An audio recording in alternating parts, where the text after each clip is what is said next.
प्रश्न करने लगा कि आटे और विषूचिका हैजा रोग का भौतिक तथा पारस्परिक क्या संबंध है, इसका सूत्र कैसे ज्ञात हो। घटना बुद्धिगम्य सी प्रतीत नहीं होती। अपने हृदय की संतुष्टि के हेतु इस मधुर लीला का मुझे 4 शब्दों में महत्व अवश्य प्रकट करना चाहिए।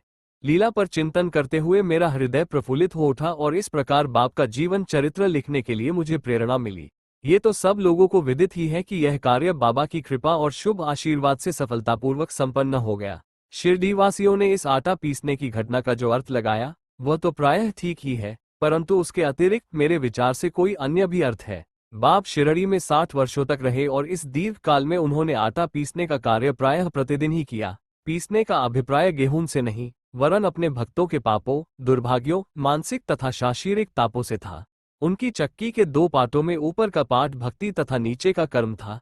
चक्की का मुठिया जिससे कि वे पीसते थे वह था ज्ञान। बाबा का दृढ़ विश्वास था कि जब तक मनुष्य के हृदय से प्रवृत्तियां, आसक्ति, घृणा तथा अहंकार नष्ट नहीं हो जाते, जिनका नष्ट होना अत्यंत दुष्कर है, तब तक ज्ञान तथा आत्मानुभूति संभव नहीं है। ये घटना कबीरदास जी की उसके तदनुरूप घटना की स्मृति दिलाती है।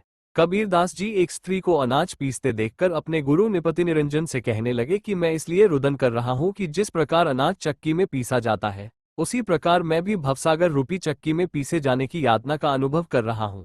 उनके गुरु ने उत्तर दिया कि घबराओ नहीं, चक्की के केंद्र में जो ज्ञान रूपी दंड है उसी को दृढ़ता से पकड़ लो। जिस प्रकार तुम मुझे करते देख रहे हो, शव से दूर मत जाओ, बस केंद्र की ओर ही अग्रसर होते जाओ और तब यह निश्चित है कि तुम इस भवसागर रूपी चक्की